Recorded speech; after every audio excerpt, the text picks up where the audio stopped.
ইসরায়েলের প্রধানমন্ত্রী বেনিয়ামিন নেতানিয়াহুকে বাদ দিয়েই ইরানের সাথে শান্তি আলোচনা চালিয়ে যাচ্ছেন ইউএস প্রেসিডেন্ট ডোনাল্ড ট্রাম্প।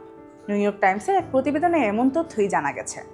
রিপোর্টে বলা হয়েছে, চলমান যুদ্ধবিরতি ও শান্তি আলোচনায় ইসরায়েলকে প্রায় পুরোপুরি বাইরে রাখা হয়েছে। যুদ্ধের শুরুতে ট্রাম্পের কো পাইলট হিসেবে যিনি সক্রিয় ছিলেন, সেই নেতানিয়াহু এখন শুধু প্যাসেঞ্জার হয়ে গেছেন। ইসরায়েলের প্রতিরক্ষা কর্মকর্তাদের বরাত দিয়ে নিউ ইয়র্ক টাইমস জানিয়েছে, ট্রাম্প প্রশাসন ইচ্ছা করেই ইসরায়েলকে তেহরানের সাথে আলোচনার বাইরে রেখেছে। ওয়াশিংটন থেকে কোনো তথ্যই পাচ্ছে না তেল আভিভ, তাই তারা আঞ্চলিক নেতাদের সাথে যোগাযোগ এবং নিজস্ব গোয়েন্দা তথ্যের উপর নির্ভর করছেন। শনিবার ট্রাম্প ট্রুথ সোশ্যালে লিখেছেন, ইরানের সাথে শান্তি চুক্তি লার্জলি নেগোশিয়েটেড হয়েছে এবং হরমুজ প্রণালী শিগগিরই খুলে দেওয়া হবে।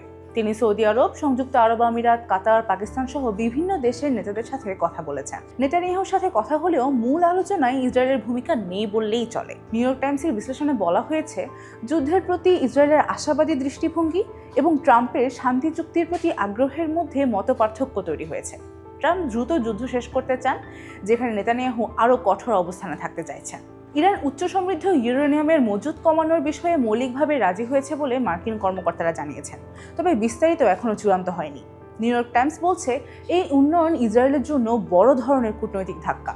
নেতানিয়াহুর জন্য এটি হিউমিলিয়েটিং সেটব্যাক বলে মনে করছেন বিশ্লেষকরা। অন্যদিকে ট্রাম্প এই চুক্তিকে তার বড় কূটনৈতিক সাফল্য হিসেবে দেখাতে চাইছেন।